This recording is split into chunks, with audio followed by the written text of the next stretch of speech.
It's an absolute pleasure to be here and to have a discussion with colleagues from NESPARC. It's a very prestigious firm that the bank has been working with for a long time. The World Bank has a long relationship with NESPARC on a lot of these infrastructure and also non-infrastructure projects. And I hope that today's session, it will be equally as important for me in terms of learning and also getting experience from your colleagues who are practitioners on the field. So with that, I think I've overall the presentation, I've kept it a bit generic because to cater for a wide range of audience from different technical backgrounds.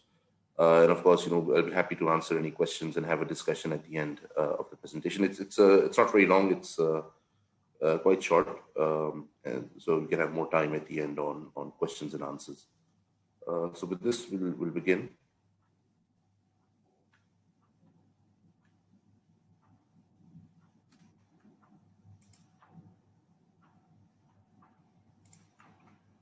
Right. So overall, the overall topic is on disaster risk management and post-disaster reconstruction. These are the overall contents of the presentation. I'll go through the overall Pakistan profile, which I'm sure most of you are aware of. The difference of on how disaster risk management came into being, the overall policy and institutional framework in Pakistan on which regulates and sort of implements the agenda in the country. The key pillars of disaster risk management, which are globally accepted, and also this is one area that the World Bank is working on. And of course, sharing some experiences and lessons learned from post-disaster reconstruction programs that we have ongoing. So, this is an overall snapshot of the risk profile in country of Pakistan, in particular. Recently it was ranked as the fifth most vulnerable country to climate change impacts by German Watch, and consistently Pakistan has remained in the top 10 countries over the last 3-4 years, in fact even longer. According to World Bank's own estimate, roughly about 49 million people are living in areas which are known as hotspots, particularly in relation to climate change. And then climate change is, of course, exacerbating the risk of hydromet disasters. Either there's too much water, which we see in the form of floods, riverine, urban, flash flooding, or there's too little water, and of course that results in droughts in some of these areas. In 2010 floods alone, more than approximately 20 million people were affected. According to analysis, almost 1/5 of the country was inundated at one stage in 2010 floods alone. That was a mega disaster. Obviously this is in our memory. And again, according to a bank estimate, almost 3 million people are affected by flooding annually from different events. So this year, of course, we saw that number, I'm sure, going up a lot, especially with flooding in Sindh and in Punjab, in Karachi. But on average, 3 million people are affected by floods. That's almost twice the population of Islamabad, if you take the official. And according to a sort of actual analysis carried out by the World Bank, an estimated annual loss to Pakistan is between 1.2 to 1.8 billion. And any maximum probable loss, which is, from flooding, if there's a mega event similar to 2010, 2011, the loss can go up to 10.3 to 15.5 billion dollars, and particularly for a 100-year return period. So annually, even if we don't have mega events or extreme events, we are losing up to 1.2 to 1.8 billion dollars annually from damages and losses alone.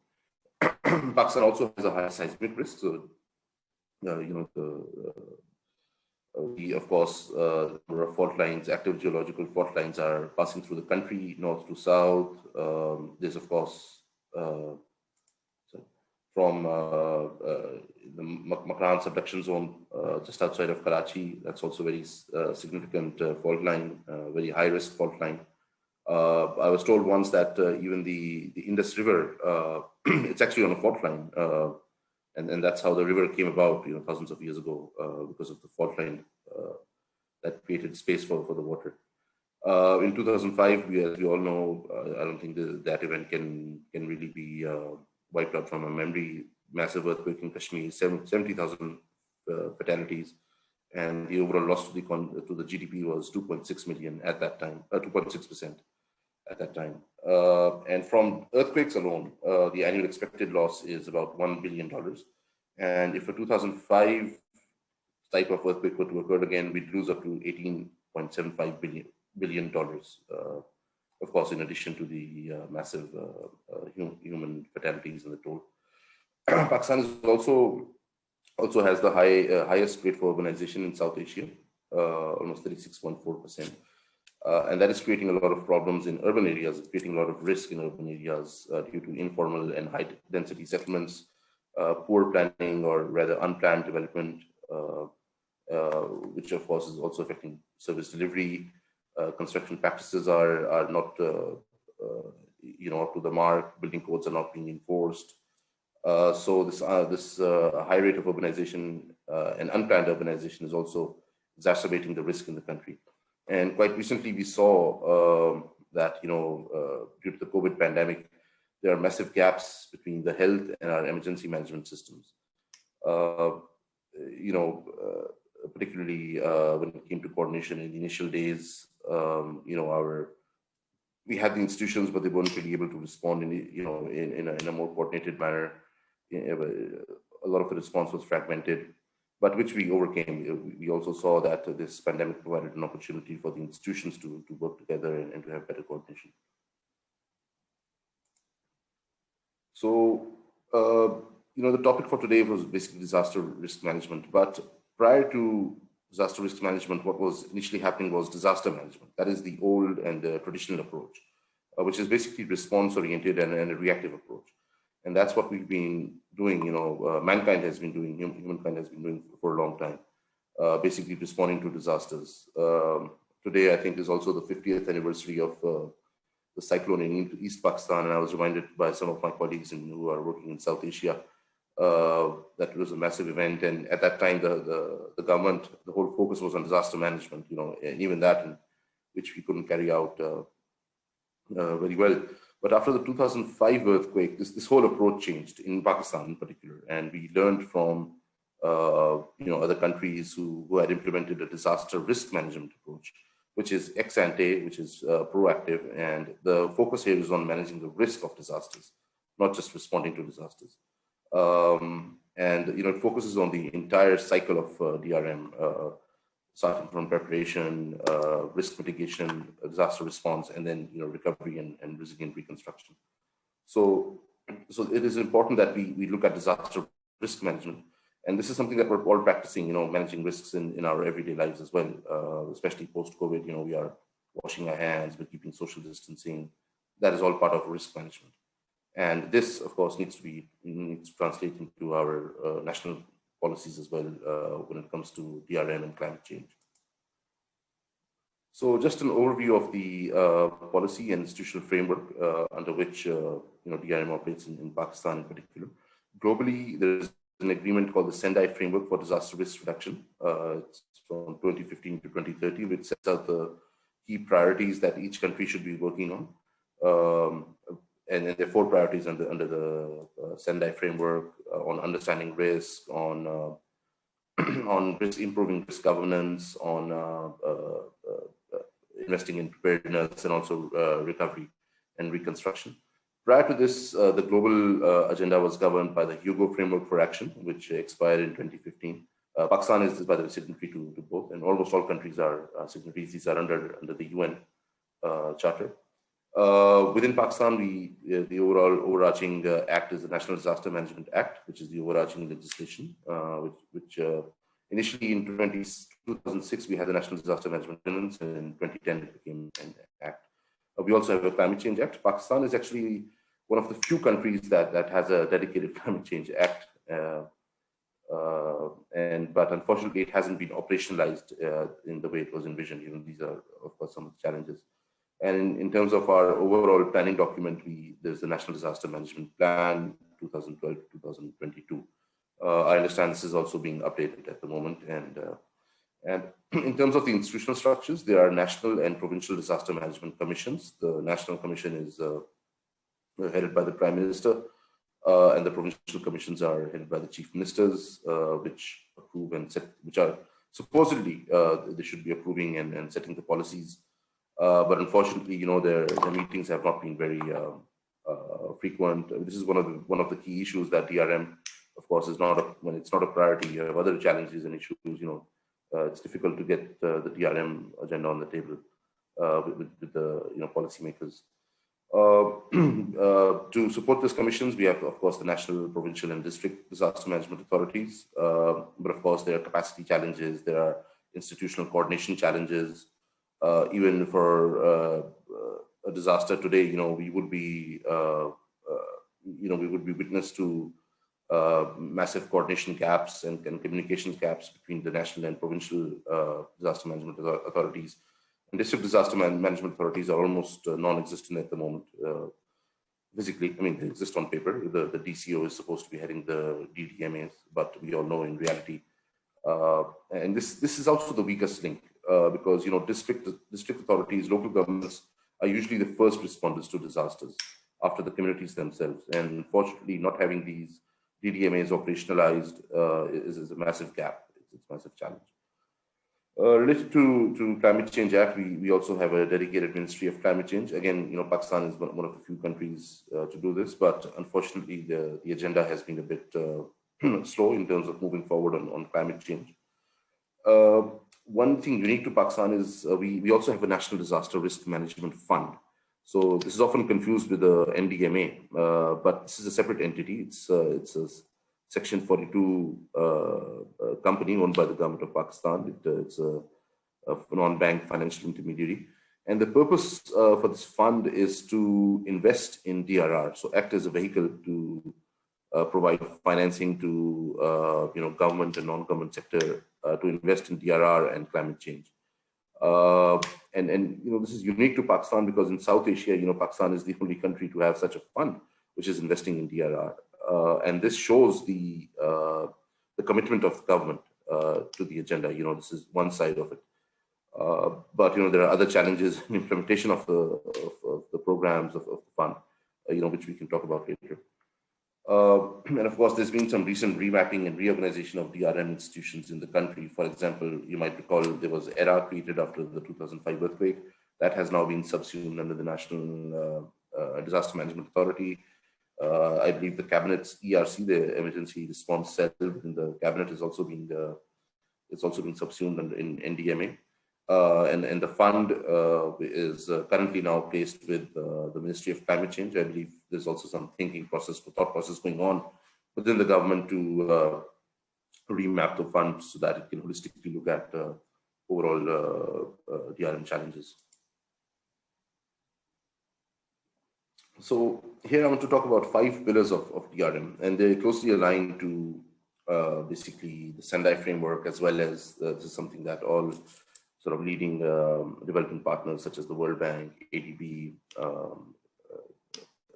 they kind of adhere to as well. The first pillar is, of course, risk identification, and it's very obvious that it's very important to understand risk. And understanding the risk would enable our policymakers, our sort of leadership to make risk-informed decisions, and decisions on not only disaster response but also on resilient infrastructure, resilient investments, and they need to be sort of it needs to be a data-driven, scientific method of making decisions. One of the challenges is that risk assessments, there's a huge fragmentation. A number of actors kind of jumped in the field after the 2005 earthquake. You had a lot of donors, you had a lot of NGOs, organizations sort of undertaking risk assessments. I recall after 2005, some of the initial micro-zonation studies were carried out in Murray and some of the northern areas.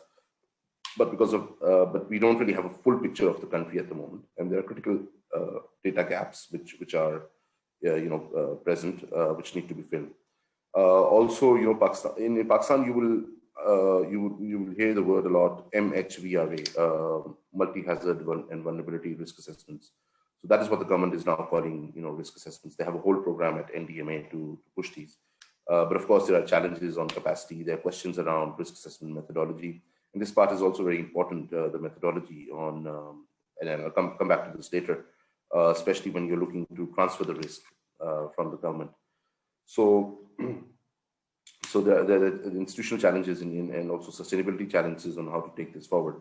Of course, DRM, something I failed to mention earlier, after the 18th Constitutional Amendment, DRM is also a provincial subject now. I mean, that complicates the matters, but also the provinces are now empowered to undertake the risk assessments themselves. And, as you can imagine, it does create challenges in terms of getting a full picture of full risk profile of the country. If each province is undertaking their own risk assessment through their own resources, through their own sort of partners. What is essentially a risk assessment? Basically, you're looking at the hazard of the different hazard profile of an area, whether it's precipitation records, whether it's seismic records, and you're multiplying that by the exposure database.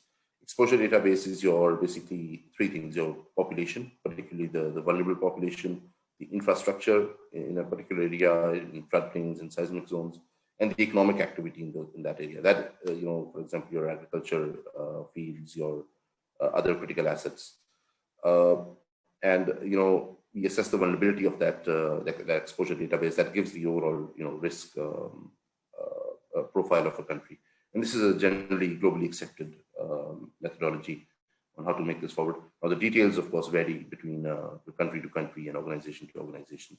The World Bank actually partnered with the NESPAC in a few years ago to undertake a risk assessment of Lahore. It was a flood and seismic risk assessment of Lahore city. I just pasted a snapshot of the cover page here, just for your reference. This was a very good study undertaken, and based on this, we were able to identify some investments, especially for flood management. Unfortunately, they could not be implemented, but we are looking to take this forward and design a program of investments based on this risk assessments. This is just to give you an idea on some of the work that we've done in other countries. For example, this is Lake Laguna in Manila. And this is a flood modeling, that came out of a risk assessment that the bank financed. And it looks at, a 1 in 5 year return period on your left-hand side. Basically tries to identify how much area would be inundated if, the flood defenses were not to be breached. How much would they, or sorry, if they were to be breached, but for a 1 in 5 year return period, what would be the impact? It will give you an idea of the inundation of the city. And the one on the bottom right corner is the 1 in 100 year return period. And it gives an idea again on how much area would be inundated. And that allows policymakers and planners to really plan for, such eventualities, which sort of allows them to sort of look at, more risk mitigation options and risk mitigation interventions that they can, implement in the city.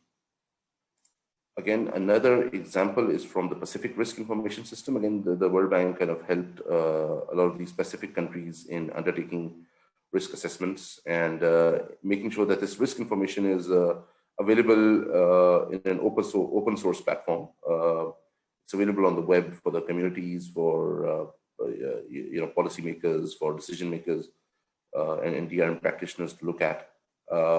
And such a sort of data also helps in sort of risk-informed planning, better planning. Unfortunately, there are, of course, we know there are data issues around data sharing in Pakistan. The bank and NDMA did try to establish some sort of open source platform with different levels of access to share risk information. Let's see if that can still be done. Unfortunately, we couldn't make much progress because there are concerns on data. Also, the problem is that risk data is housed within different agencies. Met Department, PMD would have the data on precipitation, rainfall. Perhaps your other departments would have data on geohazard risks. It's managed to bring them all together to get a complete profile, and then, of course, to get their consent to share this in an open source platform. But we continue to try, and let's hope that there is success on that. This is the second pillar of DRM. This is basically risk reduction and mitigation. And it's essential, it has two principles basically. One, it is important to create any new risks.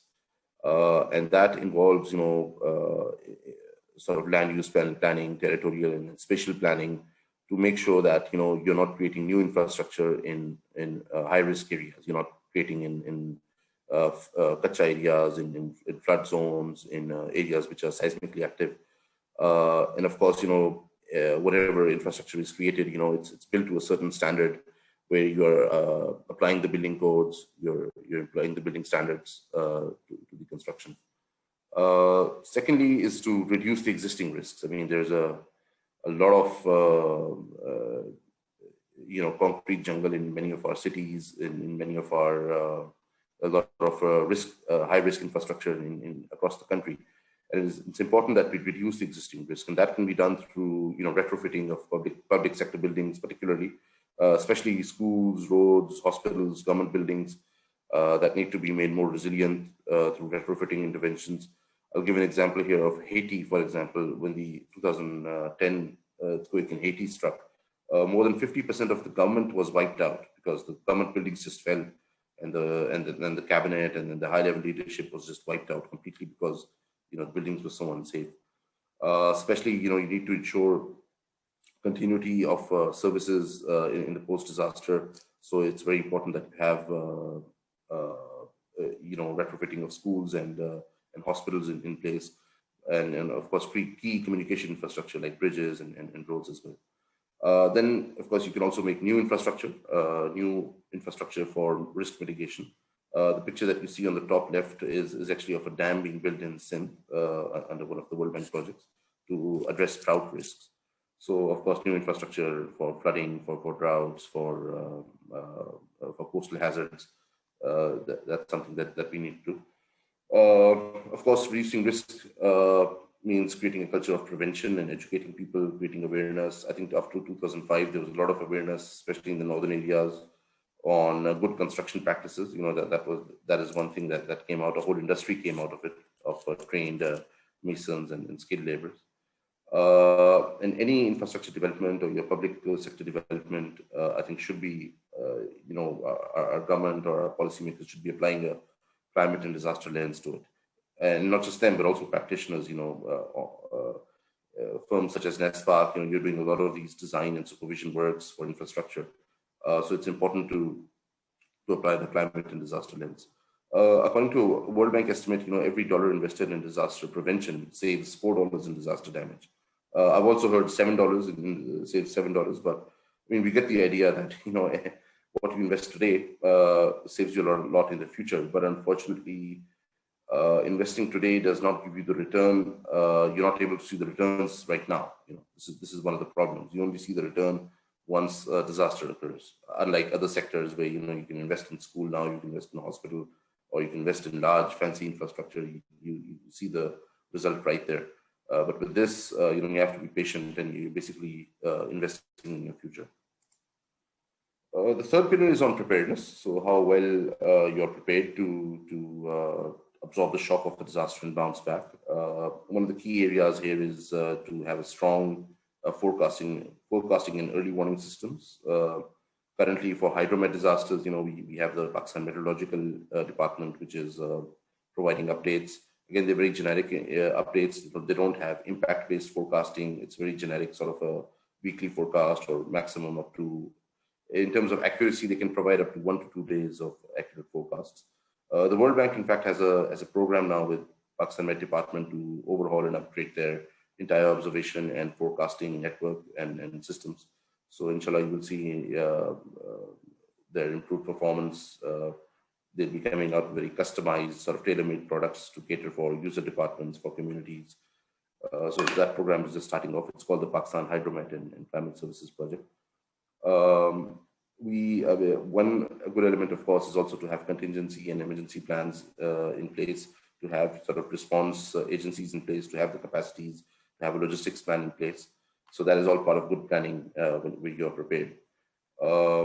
In fact, the picture that you see on top left corner, that's the Provincial Disaster Management Authority, Lahore's headquarters in Lahore, Punjab. Punjab. Again, this was funded in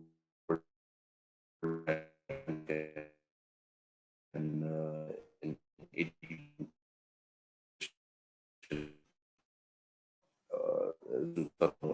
undertake preparedness works to manage future disasters. So key preparedness is to work communities, cities, and the government is working almost in every province on CBDRM programs. A lot of NGOs are active in the sector because especially with their outreach at the grassroots level, they're a big sort of player and big stakeholders in this whole engagement.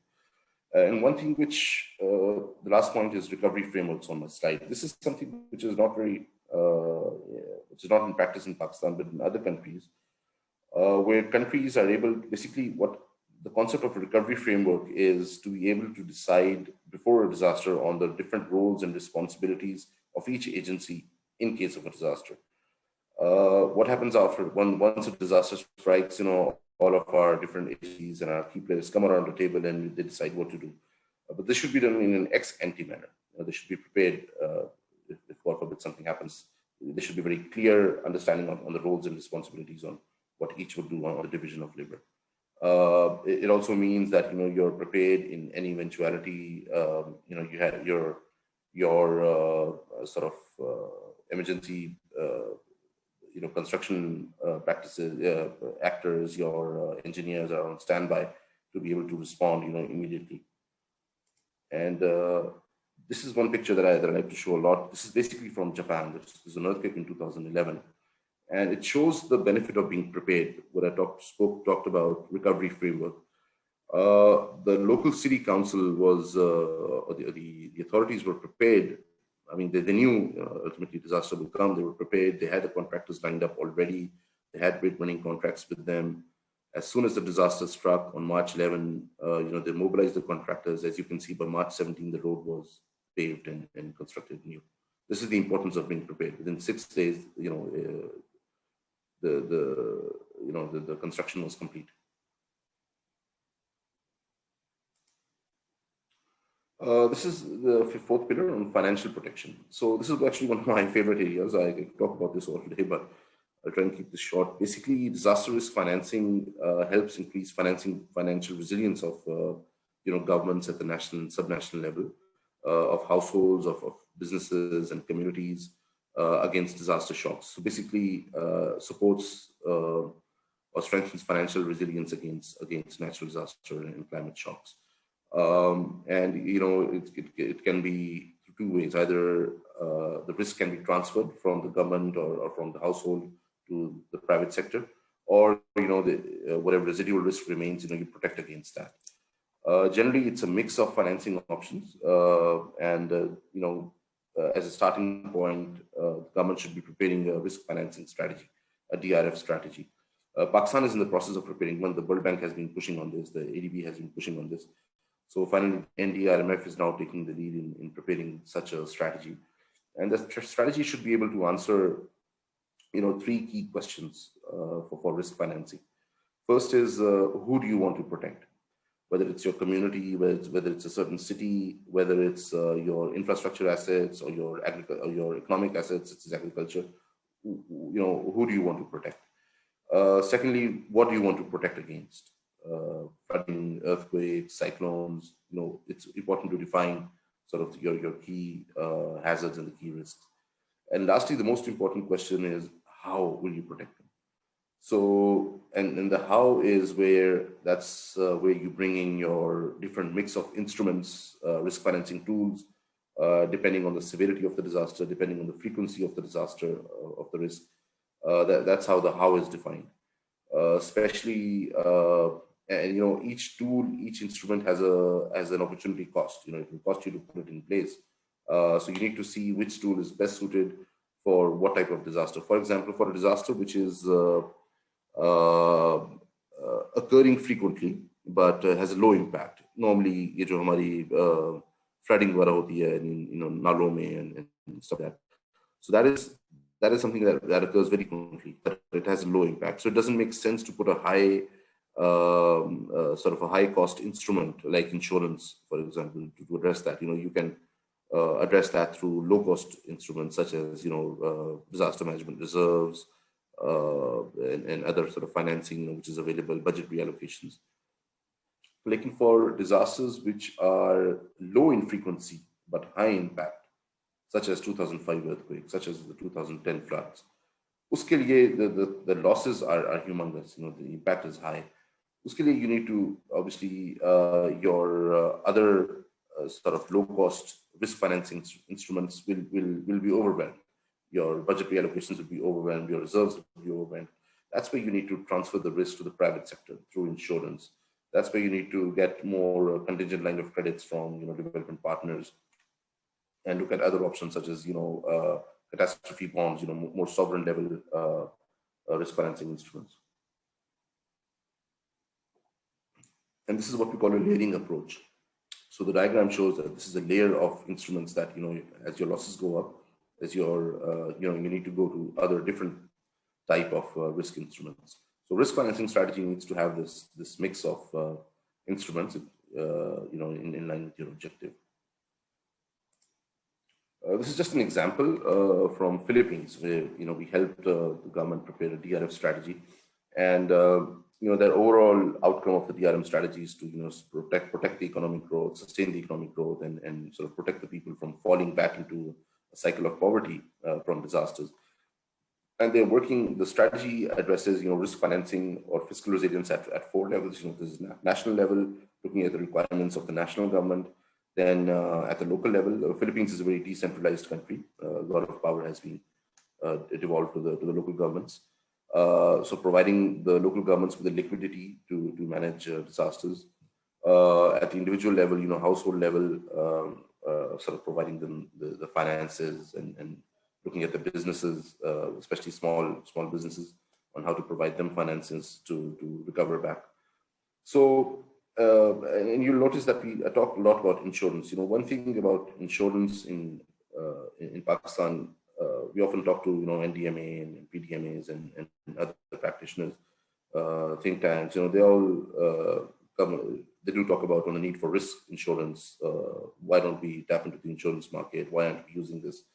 The problem with insurance is there are two issues with the insurance industry right now. Firstly, the whole point of insurance is the key player is the private sector, and obviously insurance companies. But the problem in Pakistan is that the regulatory framework is it's designed such a way that it discourages the private sector to enter the risk insurance market. We have a law that says that national, or rather the public infrastructure can only be insured by NICL. And the reinsurance can only be done by PACRI. So that defeats the whole purpose of insurance, because you're sort of insuring public infrastructure through public and then through government's own finances, and that is not the point. That defeats the whole purpose. You should be reaching out to the market, private sector. It's a huge reinsurance industry that one should be reaching out on. Secondly, it takes me back to the point of risk assessments. Risk insurance is dependent on risk assessments, risk identification. If you do not identify the risk in a manner which is acceptable to all, and what I talked about, the questions around the methodology, then your insurance program can never take off. Any good insurance or reinsurance company would like to see risk assessments and risk identifications which are credible, risk information which is credible. So the risk modeling and the catastrophe modeling has to be done on using a methodology which is accepted by the international market. What we are currently doing, I'm not sure how accepted this is to the international market. I know some of our local agencies are involved in doing these risk assessments, and the credibility of that is yet to be seen, or rather the acceptability of it by the international insurance markets is yet to be seen. So because it's very important for these firms to determine their premium, based on the risk. If you go for individual insurance, the insurance company makes you undertake health checks and they put you on a treadmill just to see, what's the risk to you as an individual. So of course, companies insuring public assets or private assets need to see what is the actual credible risk to these assets. It brings me to the last pillar on resilient recovery and reconstruction. And basically, the key things is, and I'll share some examples from Pakistan, from Nepal, and also some of the lessons learned. The key thing in ensuring a resilient recovery and reconstruction program is to have the institutional planning and strengthening, in place or relatively early on. And here, the example of the 2005 earthquake and the 2010 flood stands out. After the 2005 earthquake response in Pakistan is cited as one of the best responses around the world. We quickly set up a vehicle such as ERA. We had the planning commission on board. We managed to set up the NDMA as well. We passed the NDMO, and we began the whole reconstruction process, with of public infrastructure, of private sort of homes, through an owner-driven reconstruction process. Because the institutional structures and the frameworks were defined very early on, decisions were made, and the money flowed. The 2010 flood response is cited as one of the worst response efforts by any government, because at the time there was confusion. We did not learn from our experience of merely 5 years ago, especially on the reconstruction mandate. I mean, there was a lot of debate within the government on who would lead the reconstruction, especially in the provinces. And so each province was kind of left to sort of mobilize its own finances, either through its own resources or through donors, on how to respond to the 2010 earthquake in terms of longer term reconstruction, 2010 floods in terms of reconstruction and recovery. So it's very important to have the institution in place. Secondly, prior to the disaster, one must have the premeditation plans in place. How will you compensate the affected population? Will you use existing mechanisms such as BISP or SARS program, as it's been called, or whether you will look at alternate delivery mechanisms? What is the amount of each grant? So these things need to be planned before. Lastly, one of the key principles is to build back better to resilient standards. This is what we are doing around the world, is that any reconstruction has to be built back better, built back smarter, using not only resilient standards, but also using new technologies. Particularly, we're also using the term build back greener these days, to make sure that we're not just creating reconstructing a concrete jungle. Reconstruction program, the damage assessment is the foundation. A damage assessment needs to be very detailed. It needs to be very accurate, and it's critical because during the reconstruction program, it will save the implementation time. A good damage assessment, and it needs to be undertaken on a uniform technical criteria across the affected areas. I'm showing two cases here. In Nepal, for example, the damage assessment was undertaken by through a digitalized process. There were tablets given to enumerators. They went out into the field, they spoke to the communities, and they sort of captured this. But of course, they're having connectivity challenges. It's very mountainous areas. There were a lot of challenges in terms of damage assessment. In Pakistan's case, 2005, these were manual assessments undertaken at that time by the local authorities, by the army, by ERA officials. And ultimately, it was digitalized, once the data came back. But it really helped design the whole program. It helped the policymakers and decision makers to understand, what needs to be done, what is the foundation, what sort of interventions, what is the financial outlay required, so that they could approach the different international development partners, to seek and mobilize that sort of financing.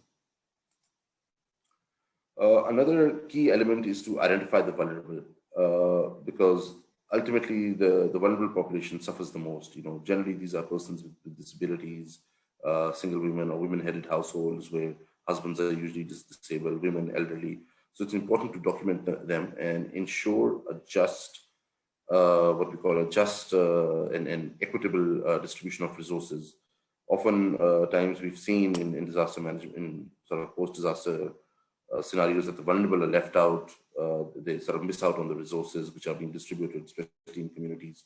So it's very important to ensure that any reconstruction program, rehabilitation program, takes them into account. These are again some principles for reconstruction, that this is some good practices that we apply especially in World Bank finance reconstruction projects. I'm sure ADB does the same as well.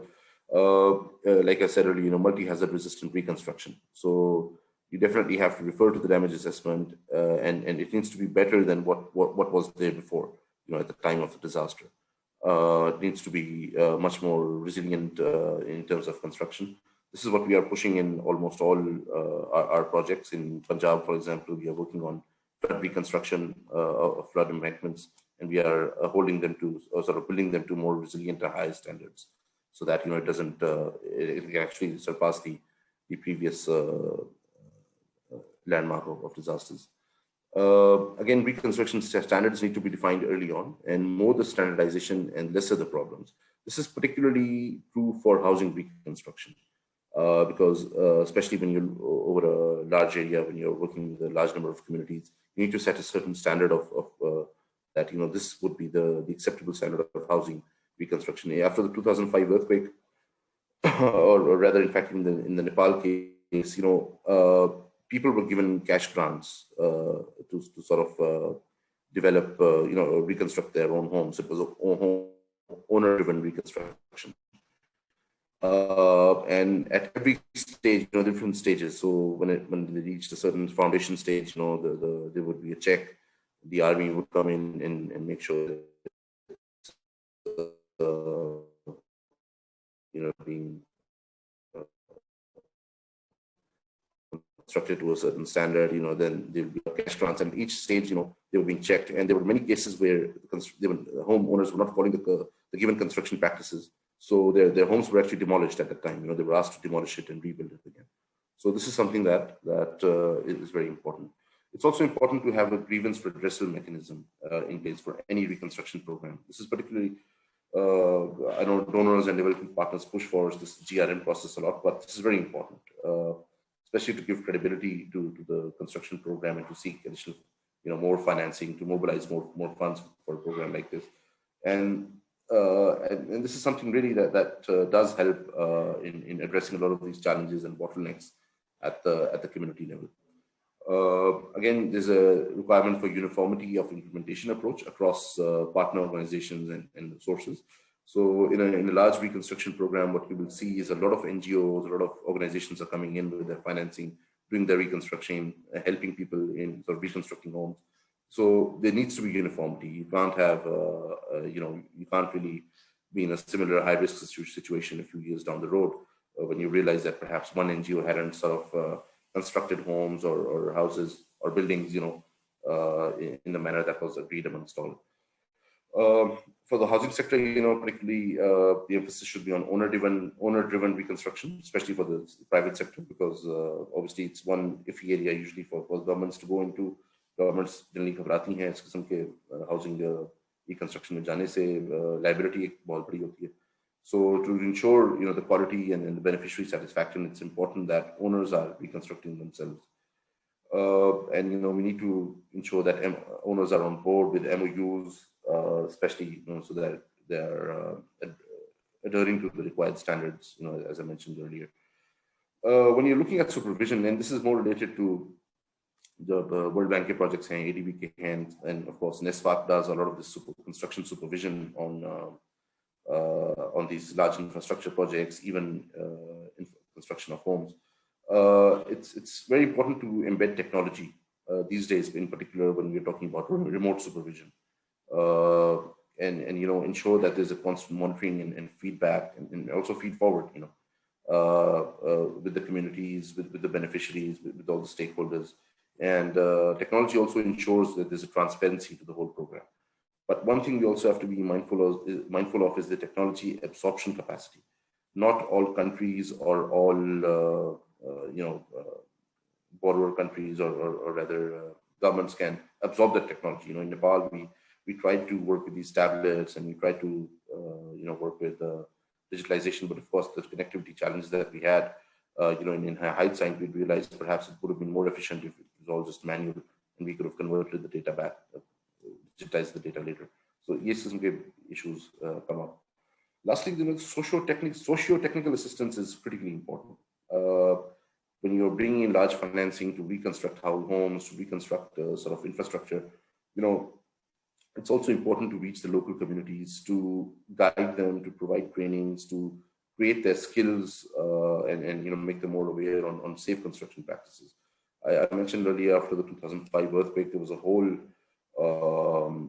industry came up. There was a large capacity building program for masons, for laborers, for contractors on safe construction practices. And a lot of the homes that are being constructed now in Kashmir, in northern areas, are resilient. They're being built to a certain standard, which perhaps much better than some of the southern parts of the country, or even Punjab, Islamabad. So creating this whole industry, providing the skills to the homeowners, I think this is also a very critical aspect of any reconstruction program. So moving back to the overall sort of situation, the overall DRM strategic priorities in the country. When I was preparing this presentation, I was actually going through some of my old presentations, and these, and as old as 7-8 years ago, and these priorities still remain the same. So we haven't really made much progress on these, unfortunately. One, of course, is to reduce the vulnerability to hydromet disasters and geohazard risks through investments in infrastructure, which can mitigate that risk. As I mentioned earlier, there's a need to promote risk information to sort of have risk-informed and data-driven decision-making. That culture of science-driven and data-driven decision-making is yet to gain foothold in the public sector, at least. Of course, increasing resilience to financial shocks, as I spoke about risk financing earlier, through a combination of impacts.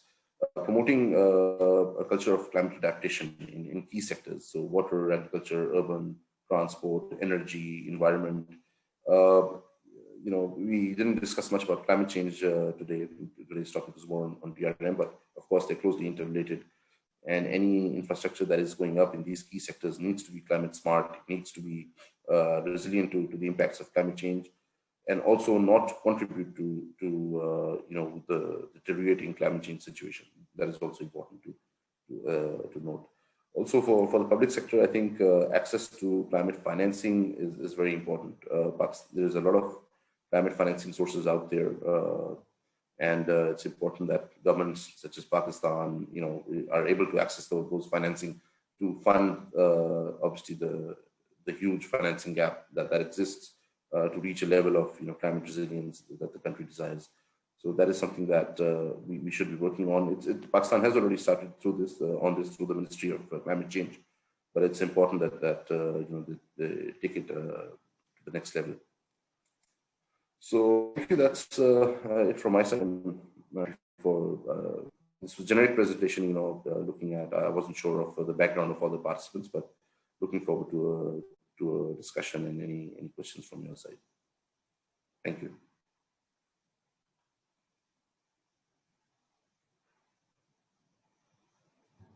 All right. Thank you, Ahsan Sahab. The question and answers are open. You have your comments, suggestions, questions, please do ask.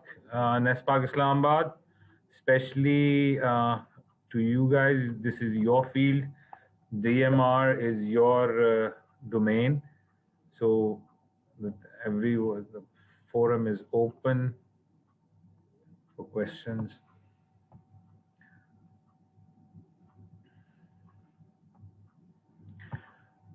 Okay, there is one question.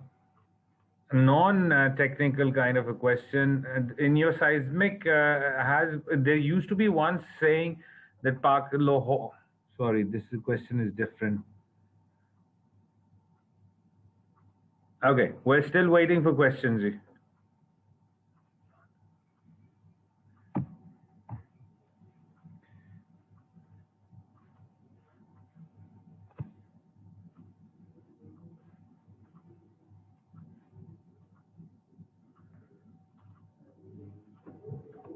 Slow.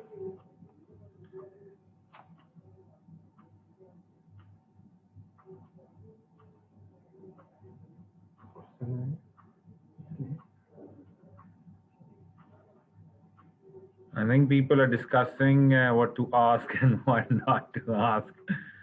The old bureaucratic style. Sir, all questions are good questions. There is no nonsense or bad questions. So please, everyone, we have him in a short while. And we have also asked, once inshallah the COVID situation and everything goes back to normal, हमारी मास से जान छुट्टी है, तो हमने ये भी कहा है एहसन साहब को that to take time out, और हम will have him in Islamabad specially because DMR is there, तो हम इनको उधर भी बुला करेंगे. We'll have a session with him over there and to get you guys acquainted. So because he's the main key person for World Bank and we are the main principal consultants for the disaster, and inshallah hoping to have him in Lahore as well. So, all right, sir, we have a question. Can we have a policy implementation in the National Assembly where the World Bank can work for the implementation?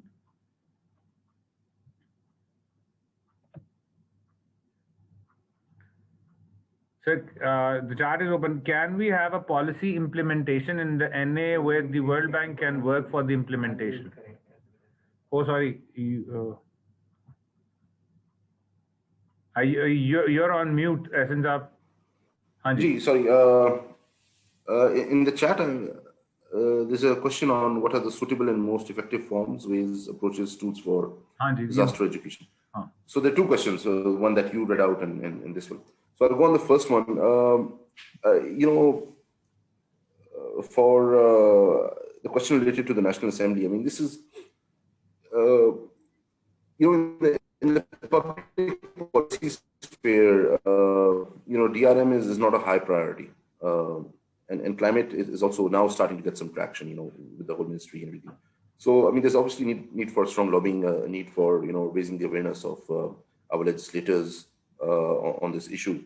Normally, DRM is still considered, like I said earlier, response-based approach, the old way of doing method, the flood aa gaya, bande pahuncha do, kambal pahuncha do, kafi ho gaya, tasveerein khichwa lo. So DRM in ex-ante manner is still, lacking. So there is definitely need to work on this to educate the legislators to, perhaps form some sort of a caucus in the Parliament or the Senate around DRM. There is one on climate change, which is actually doing a lot of awareness raising work.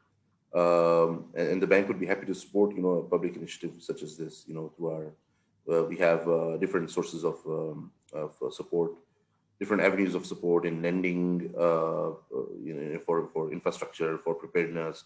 We also have technical assistance, just by public policy or public officials को support करते हैं. So that is something that we can look at and support in the future that ये आता है. What are the suitable and the most effective forms, ways, approach, tools for disaster education? How artificial intelligence applicable in disaster management related to IT field?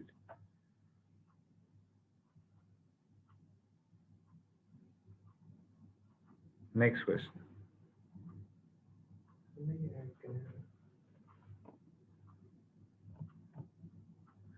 Ahsan Saab, are you hearing me? You're mute again. Okay. एक second कान mute. ऐसा भी आपकी तरफ से हुआ. हाँ. Sorry, unmute नहीं हो रहा था. So for disaster education, एक तो we have this, as I mentioned earlier, CBDRM program, across the country.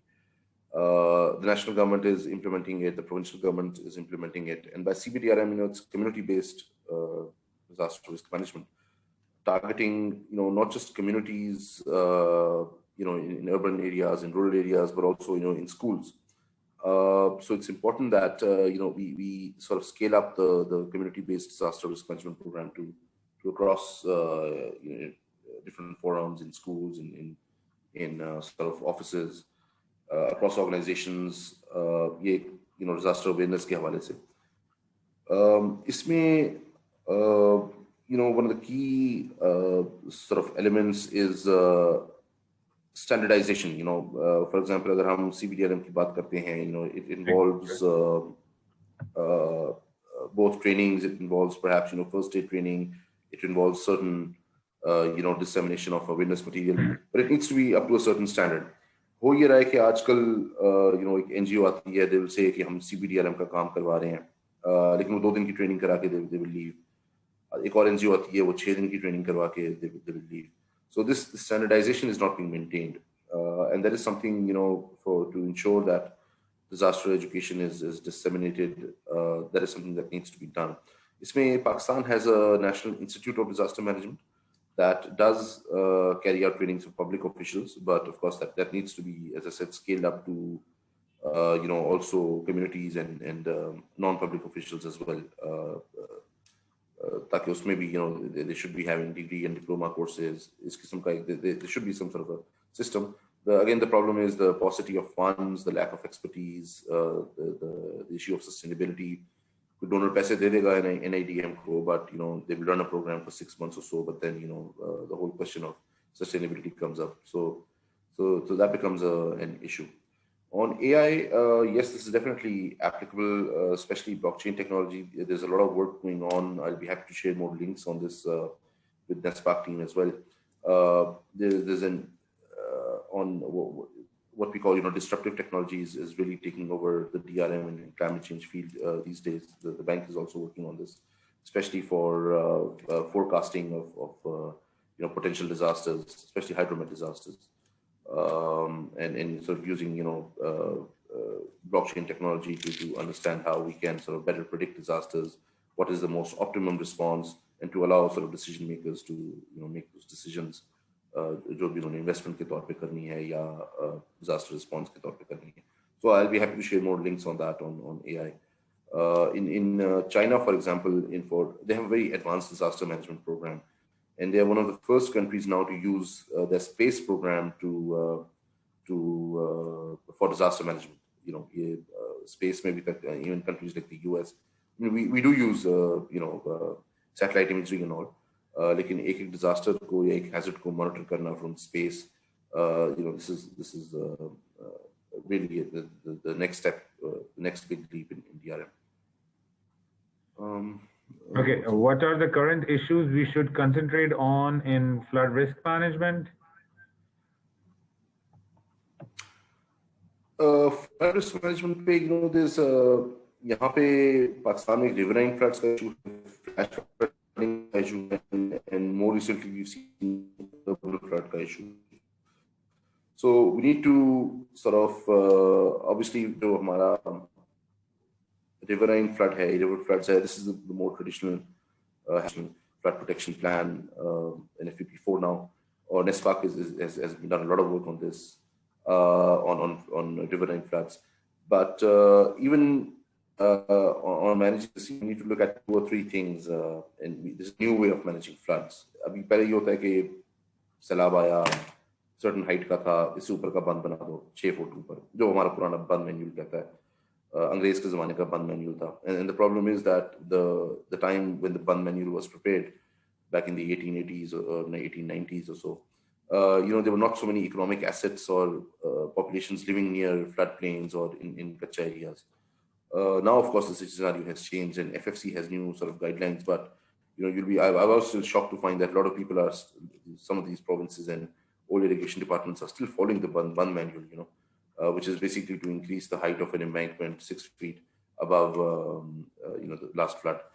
But FFC has modern guidelines. We need to ensure that, these modern guidelines are now applied, especially for river floods.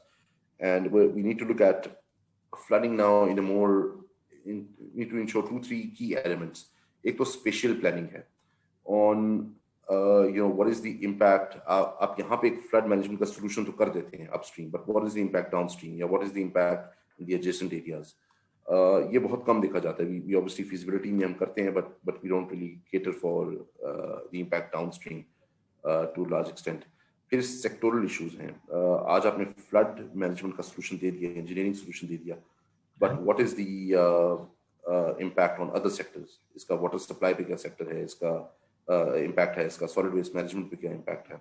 So these are things we need to do. Oftentimes we give the engineering solution, then we realize कि अच्छा नहीं है, इसका बाकी sectors पे adverse impact आ रहा है. And we need to go for more nature-based solutions in flooding as well. We've done a lot of sort of concrete and brick and mortar or infrastructure works. We need to move more towards greening and nature-based solutions, especially for urban flooding. Urban flooding, there's a concept which is called sponge cities, and this is what we're trying to work with the government as well, trying to promote the concept of sponge cities across Pakistan. How can the cities absorb that extra water and turn it into a resource as compared to a disaster? And that can be done through nature-based solutions, through green infrastructure. So these are some of the areas that we should be looking to promote. There is another question. How can we implement in Pakistan healthcare facilities prepare for disaster response, keeping in the view the disaster management phases, and this is focusing on preparedness? How do we prepare our health facilities? And then we have a long list of suggestions.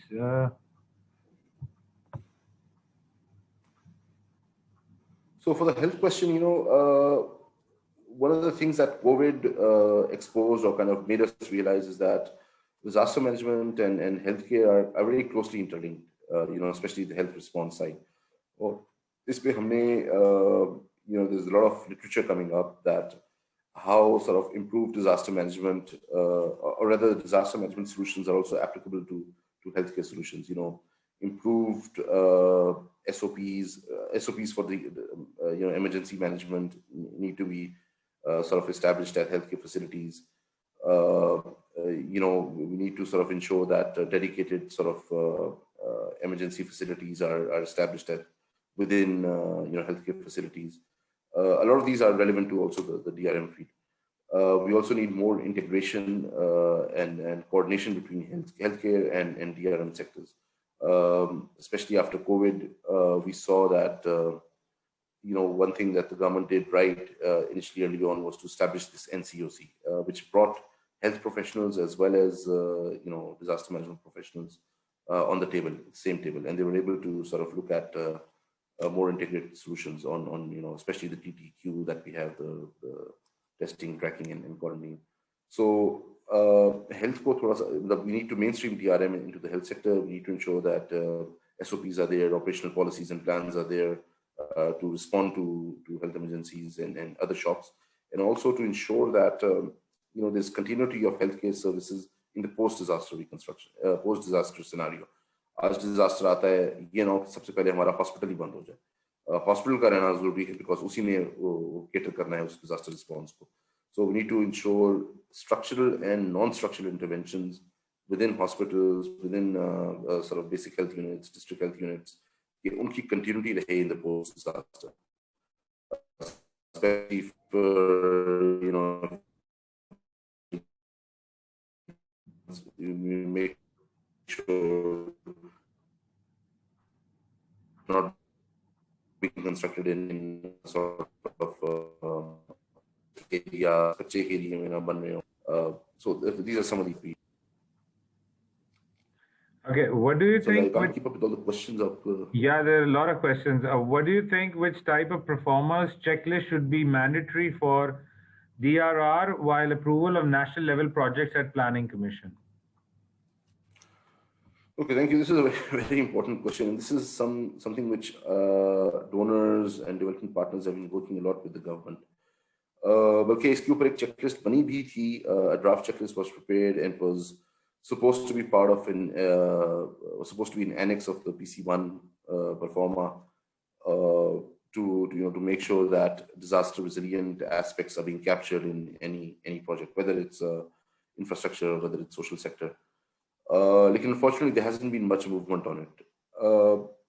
I'm sure NESPAC भी PC1s बनाता होगा, projects पे काम करते हैं government के लिए. एक जनरली ये समझा जाता है कि जिसने जो हमारी एनवायरनमेंट की फॉर एग्जांपल चेकलिस्ट है, जिस शख्स ने वो पहली दफा भरी थी ना, वही आज तक चली आ रही है हर प्रोजेक्ट के ऊपर. कॉपी पेस्ट होती है and that's it.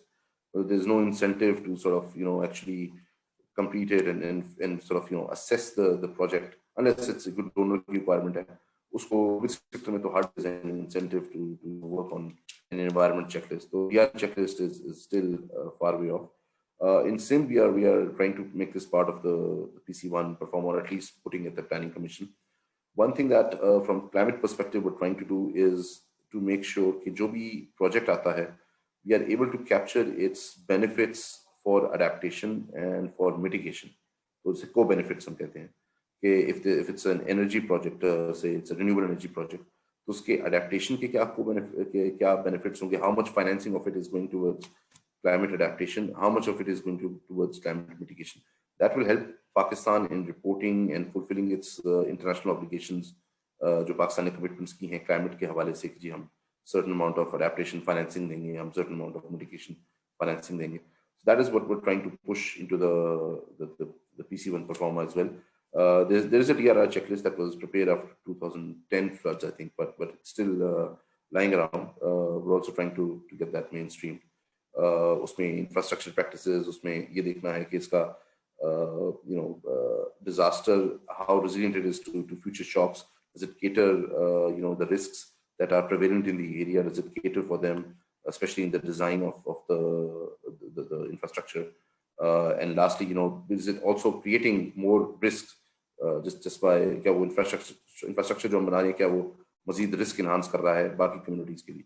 So these are some of the key elements that need to go into when vetting a project at the Planning Commission. What is next question is, what is the implementation mechanism of MHVRA already carried out? Sure, thank you. So NDMA has a cell for MHVRA. They basically in 2013-12, in fact, the World Bank approached the NDMA and started the discussion on risk assessments. और ये हमने इनको कहा कि आपके लिए ज़रूरी है कि आप इसको एक risk assessment का dedicated आपके पास एक team होनी चाहिए which can carry out risk assessments across the country and also then keep updating them because risks change. As settlements change, as urbanization happens, risks will also change. Most likely they will increase. So NDMA created a cell, basically overall created a national working group on risk assessments. Or I'm not sure if NESPAC was part of that, but some people from the private sector and academia were part of the national working group, and a lot of technical agencies and PDMAs were part of the group as well.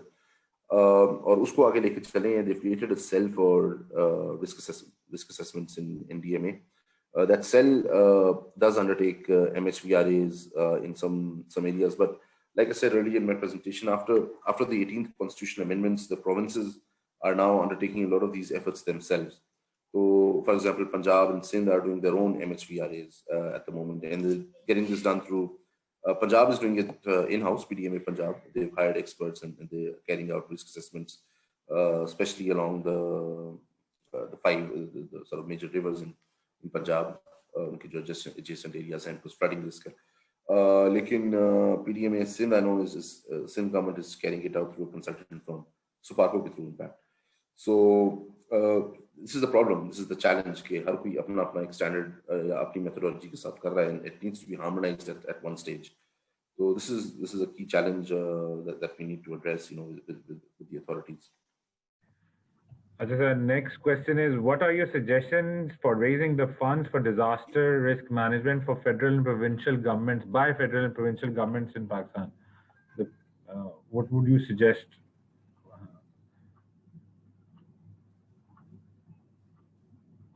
And the next is,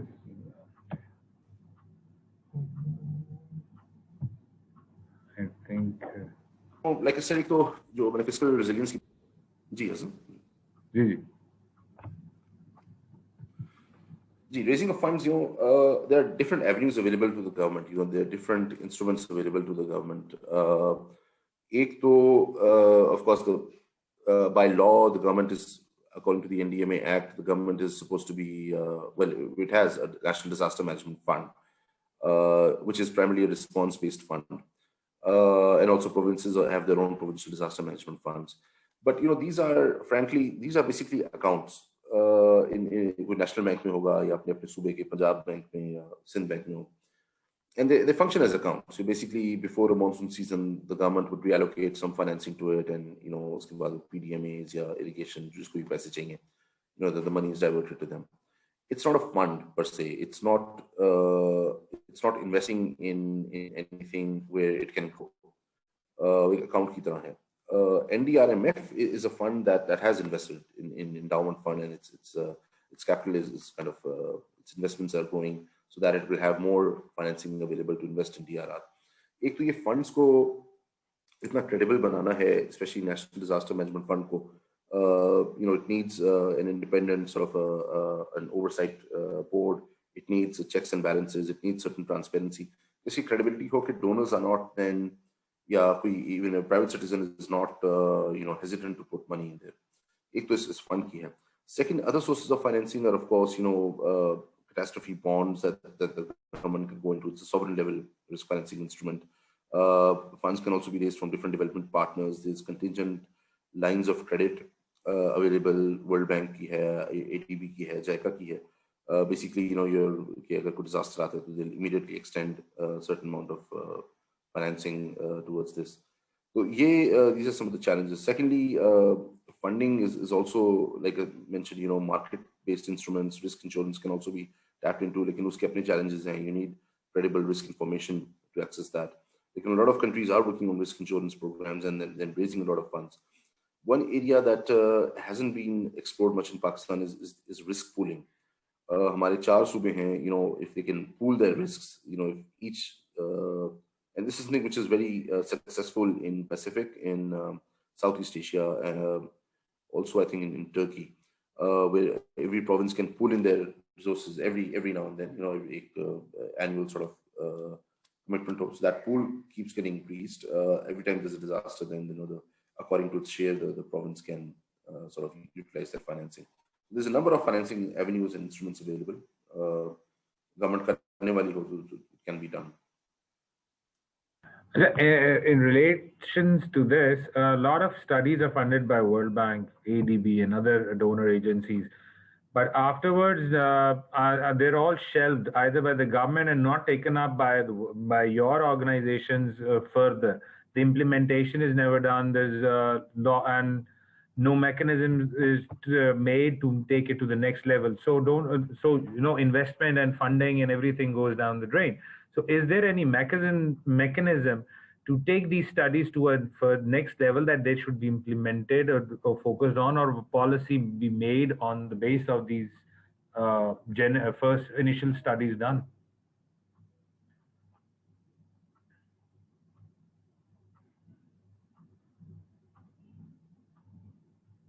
Ahsan, you're on mute. आपकी तरफ से, sorry. This is. नहीं वो hand free, yeah, the hand free hits खुद ही हो जाता है. Please. Studies, thank you for this question. This is a very important question. The government, the development partners, the donors, you're right, we put in a lot of financing towards studies, analytical work. So aksar, it's usually on a shelf. And this is one of the dilemmas. Of course, we know in Pakistan, a lot of things are personality driven rather than organization driven. Or if there's somebody, with a dynamic personality, someone who wants to do something, who study karwa lenge, lekin then they'll be posted out often, as we see the case, and that study then just lies there. So the organization doesn't really own it, doesn't really take it forward. One of the things that we've learned is every study or an analytical engagement needs a sort of a high-level ownership and a high-level champion. I'll give you the example of Karachi, for example. The World Bank prepared a Karachi transformation strategy. और बनाते वक्त हमें लग ही रहा था कि शायद ये shelf ही पड़ी रहेगी in the future. Lekin we managed to get a very high-level ownership of it, from the CM Sindh. This is about 4 years ago. And today we're investing almost $1.5 billion in Karachi based on that study. Based on the findings of that study. बहुत अच्छी studies भी हुई हैं. There's whole master plans have been developed for disaster management, for climate change. Unfortunately, they continue to stay on shelves. हमारी कोशिश ये होती है कि we get the ownership, we disseminate it as much as possible, we bring it into the public discourse. These are the things that can then build the momentum to take it forward and to ensure that those studies are implemented. Financing is mobilized. Financing is also a big challenge. A study अच्छी भी हो तो financing नहीं होती to how to implement that. So to build a discourse around that study, the findings, the recommendations, it's very important. Iski ownership honi chahiye, so that funds can be mobilized, resources can be mobilized to match that. Like, unfortunately, this has been a chronic problem in Pakistan, and these are some of the ways that you can mitigate it.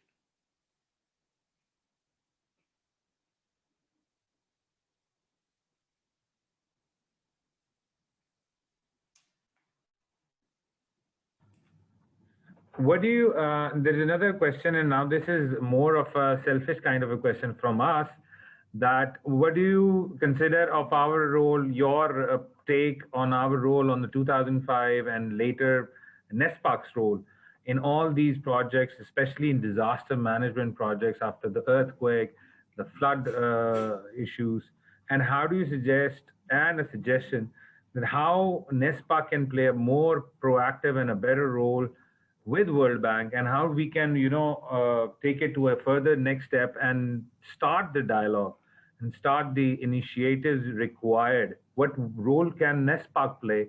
This is a question. Sure, thanks. So I think NESPAC has really been one of the leading partners of Pakistan, of the government, of development banks, World Bank, ADB, different sort of institutions in terms of implementing, DRM programs, especially on the infrastructure side. Obviously, you have a very strong reputation as an institution, and a lot of institutional memory that you bring to the table. I think that's very important. A lot of engineering firms are either, if they're owned by a single owner, then they don't really have that institutional memory, because they will continue changing their project team. The project team will be on an ad hoc basis. The team leader, the resident supervision, the designers, they will come in on an ad hoc basis and they will leave. But with NESPAC, the institution is there, and that institutional memory is there, which is very important.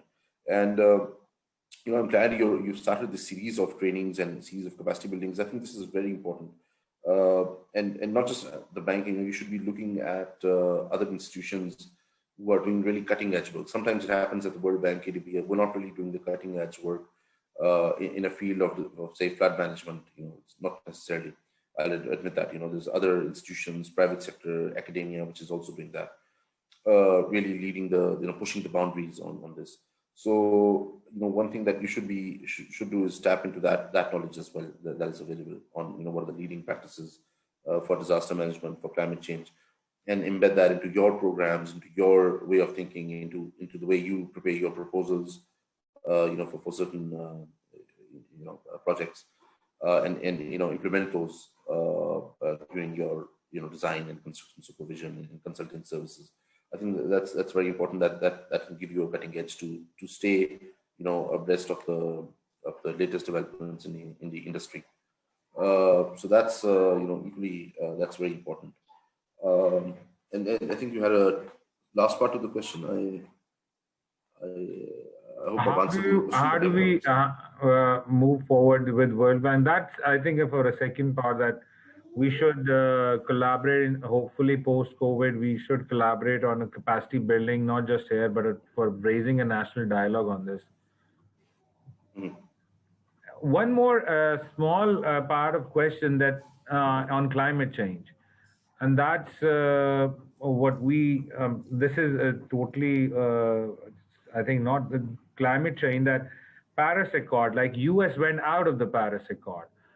There are like, it's sort of like when you read and listen to a lot of talk on climate change, there are 50-50 kind of people. There are certain people who don't even believe in climate change.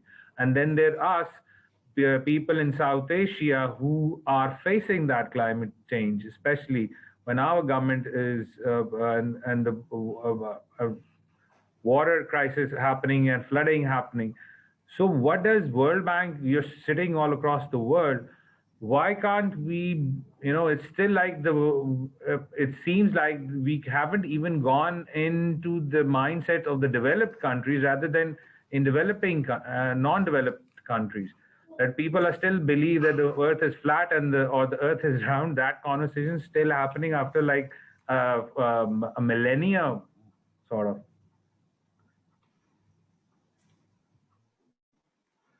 Oh, you're right. Sorry, and just before I answer this question, I missed a point on the previous question. What is one thing? I did mention the technical capacity building. What you should also do in one important area for companies like NESPAC is also to look at the environmental and social safeguards requirements of development partners such as the bank. These are a bit higher than what is required at the national level, and that will also provide you a lot of sort of brownie points if you can build that capacity. This is something that development partners and donors are really looking for in terms of capacity, within a good consulting services. Sorry, so coming back to the climate question, you're right. I mean, there's a lot of deniers, there's a lot of naysay. Thankfully, in Pakistan, I think the situation is such is that there are a lot of takers for climate change. I mean, one thing that I've noted here across the spectrum is that there is a realization setting in that climate change is a threat. It needs to be countered. It needs to be addressed. Now, in what manner that has to be done, this is up for debate. Everybody has their own opinion on that. The government, when you talk to them, it's primarily on planting, afforestation, 10 billion tree tsunami program that we've come up. Primarily, that is their focus. But overall, our work is kind of helped by the fact that a lot of people are already aware of the situation, especially in the higher decision making and policy making circles. You're right. In investment countries, this is an issue. I mean, there's a lot of politics behind this as well. In the international climate scenario, especially with developing countries rather, like Pakistan. There's a lot of criticism on the way we are using our resources to fuel our development, especially when you talk about energy requirements. There's a lot of criticism on the use of coal, for example, to fund our development requirements. And this comes from usually the criticism comes from developed countries because they are obviously they've reached a certain spectrum of development where they can afford more costly in terms of upfront capital solutions which are not as carbon intensive. So there's a lot of politics around it, and in developing countries such as ours, we ask other Western nations to do more and to cough up more money for this purpose. So a lot of this politics and to and fro happens at almost every COP summit, and I'm sure the next one, which is in Glasgow, will be the same as well. So this is. But what you mentioned, I think US will most likely join back the climate agreement. I think as President-elect Biden has said that he plans on joining the agreement back. So that'll give a big boost to the whole discourse and the whole global efforts in this regard. Like I said, Pakistan, I said earlier, Pakistan needs to make sure that we are also accessing these various climate finances and climate funds, which are available at the global level, and that will sort of help us achieve our LDC targets of implementation and mitigation. So, and there is and the good thing is there is a realization amongst the government that this is the area that we need to move in. So moving in the right direction. The pace is a bit slow, but at least the momentum is there. Done. With that high note, I think we should call it a day. And thank you, Mr. Ahsan Tehsin. So kind of you to taking out time and sharing your vast experience. And I think we can have it, and people are very much interested, and we can have it all day. But you're also bent up for time, and you're also short of time. And basically you're working also, so it's a working day. Will thank you with all our hearts, and hopefully, inshallah, we'll have you again, and hopefully, physically, we'll all be to have a session where it can have a full day session or a longer session. Thank you, and thank you to all the participants from NESPAC Islamabad and Karachi. Hopefully, we can see more, have more of you guys, and hopefully, we can continue. Anyone has any suggestions, any other aspects or fields they want in the webinars, please do. You have any questions which couldn't be answered? There was a lot of list of suggestions. which I will be very happily share with Ahsan Saab and get his feedback afterwards as well. Thank you, ladies and gentlemen. Thank you, Ahsan Saab. You're on mute. Sorry, it's again on mute. Thank you. Oh, sorry. No, thanks a lot. Thank you for your time. Thank you for the participants' time. I hope you found my 2 pence worthwhile. So, and I look forward to sort of taking this dialogue forward with you. Thank you, Ji. Hope to see you guys on next Thursday. There's going to be another webinar on civil, on software technology. So take care, everybody. Allah Hafiz, signing off from NESPA Trainings.